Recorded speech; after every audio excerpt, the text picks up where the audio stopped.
Turkish President Recep Tayyip Erdogan and Russian President Vladimir Putin spoke by phone to try to defuse tensions that rose significantly in Syria after 33 Turkish troops were killed in a Syrian regime airstrike, and a new wave of refugees and migrants headed for the Greek land and sea border after Turkey said it would no longer hold them back.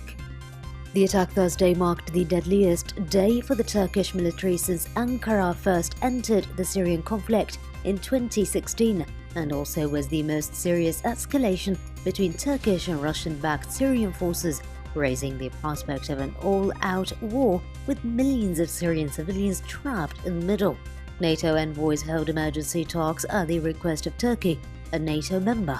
Turkey's 28 allies also expressed their condolences over the deaths and urged de-escalation, but no additional NATO support was offered. After facing sanctions and the risk of war amid tensions with the United States, Iran now has an enemy in the new coronavirus that infiltrated its leadership in plain view of state-controlled media, and despite repeated denials of any looming threat. The outbreak of the new virus in Iran has been dramatic. The head of Iran's task force to stop the illness, known as COVID-19, was seen coughing, sweating and wheezing across televised interviews before acknowledging he was infected. Then days later, a visibly pale official sat only meters away from the President Hassan Rouhani and other top leaders before she too reportedly came down with the virus. The World Health Organization on Friday raised its global risk assessment of the new coronavirus to its highest level after the epidemic spread to sub-Saharan Africa and caused financial markets to plunge. WHO Chief Tedros Adhanom said the risk was being raised very high because of the continued increase in cases and the number of new countries affected in recent days.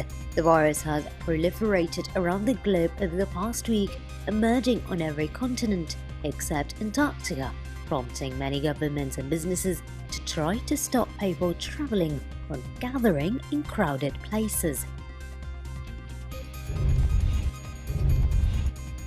A commercial ship has rescued 35 Europe-bound migrants off Libya's Mediterranean coast and returned them to the capital Tripoli. The International Organization for Migration tweeted that migrants who were intercepted on Thursday were given medical assistance and relief items upon disembarkation. According to the IOM, most migrants make the journey in ill-equipped and unsafe rubber boats. As of last October, roughly 19,000 migrants have drowned or disappeared on the sea route since 2014. Lebanese Information Minister Manal Abdessamad Najd said Lebanon will take a decision on its Eurobonds, including one maturing on March 9th in the coming week. Heavily indebted, Lebanon must decide whether to repay a $1.2 billion Eurobond due on March 9th amid a deep financial crisis and dollar crunch that has led to strict capital controls and raised concerns about a default. Lebanon has so far failed to win financial support from Western and Gulf Arab states, who have made any help conditional on Beirut enacting economic reforms. Greece and Bulgaria tightened border control and boosted border patrols after Turkey said it would no longer prevent refugees from going to Europe. Greece said around 300 people had been spotted on the Turkish side of the border in the northeastern Ivoris region. Turkish police, Coast Guard and border security officials have been ordered to stand down following the attack that killed 33 soldiers in Idlib, where nearly 4 million people live in dire humanitarian conditions. Given the green light to seek their way to Europe, hundreds of irregular migrants flocked to shores and bus stations in order to reach European countries. Istanbul's main Esenler July 15th Democracy bus station has been one of the major starting points for Syrian refugees aiming to head to Turkey's coastal regions and border cities on their way to Europe. Turkish officials announced earlier that they would no longer try to stop irregular migrants from reaching Europe. Russia has test-fired a new hypersonic Zircon cruise missile for the first time over a flight path of more than 500 kilometers. The test took place last month, with the missile fired from a frigate in the Barents Sea to hit a land-based target at a military area in the northern Ural Mountains, TASS news agency reported.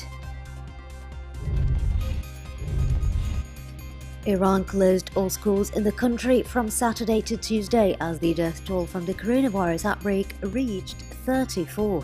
Based on assessments, all the schools in the country will be closed for 3 days starting from tomorrow. The vast majority of infections were in 3 provinces: Tehran, Qom and Gilan. The World Health Organization said that a viral outbreak that began in China has infected more than 83,000 people globally and caused 2,858 deaths. In a statement, the organization has named the illness COVID-19, referring to its origin late last year and the coronavirus that causes it. The latest figures reported by each government health authority as of Saturday in Beijing, mainland China: 2,788 deaths among 78,824 cases, mostly in the central province of Hubei. Hong Kong, 92 cases with 2 deaths. Macau with 10 cases. South Korea with 2,022 cases and 13 deaths. Japan, 918 cases including 705 from the Diamond Princess cruise ship and 8 deaths. Italy with 650 cases of 15 deaths, Iran with 254 cases and 26 deaths, Singapore with 96 cases, the US with 60 cases, the state of Kuwait with 45 cases, Thailand 40 cases, Bahrain 33 and Taiwan with 3 registered cases. The Kingdom of Saudi Arabia has temporarily suspended entry of citizens from the Gulf Cooperation Council to the kingdom's holy cities of Mecca and Medina over the coronavirus fears. The Foreign Ministry added that the GCC citizens who have been in the kingdom for 14 consecutive days and have not shown symptoms of coronavirus are exempt from the ban, and they can obtain a permit from the website of the Ministry of Hajj to perform Umrah and visit the holy cities. Saudi Arabia has reiterated that it is closely following developments with regard to the spread of the virus and its repercussions. Around 1,000 people were in quarantine in Germany's most populous state Friday as the number of confirmed cases of novel coronavirus in Europe's biggest economy rose above 50. The district of Heisenberg in North Rhine-Westphalia said it had to take the step of keeping around 1,000 home as an infected couple had participated in carnival celebrations in mid-February. Schools and kindergartens were also shut in the district until Monday as the number of cases linked to the cluster reached 20. Japan's Prime Minister defended his call for schools across the country to close over the new coronavirus as the country confirmed a 5th death linked to the outbreak. The call for school closures came as Japan steps up its response to the outbreak, with Tokyo's Disney Resorts and Universal Studios Japan announcing they would close for around 2 weeks, the latest in a string of closures and cancellations. Prime Minister Shinzo Abe said the government had received expert views that the coming 1 or 2 weeks are crucial.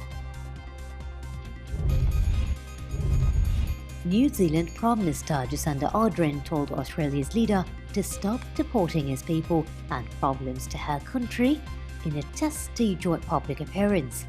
Ardern tore into her counterpart Scott Morrison over Australia's policy of forcibly deporting New Zealand citizens even if they had lived almost all their lives in Australia. The two leaders, from opposite sides of Tasman Sea, the political spectrum and the generational divide, had begun their press conference smiling in Sydney Harbour's sunshine, but the mood soon turned frosty.